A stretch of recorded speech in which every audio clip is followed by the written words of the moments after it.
Welcome, here I've got Xiaomi Mi 11 and I'm gonna show you how to turn on and off the camera mirror effect at this device.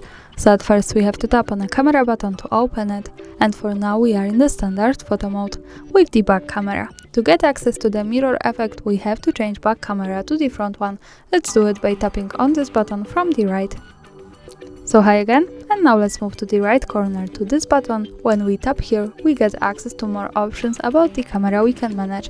From here let's move to the left side to this settings button to open the advanced camera settings. And now at the second place we have mirror front camera option. So by using the button from the right we can turn it off or turn it on, like that, as we need. And that's all, thanks for watching, subscribe our channel and leave the thumbs up.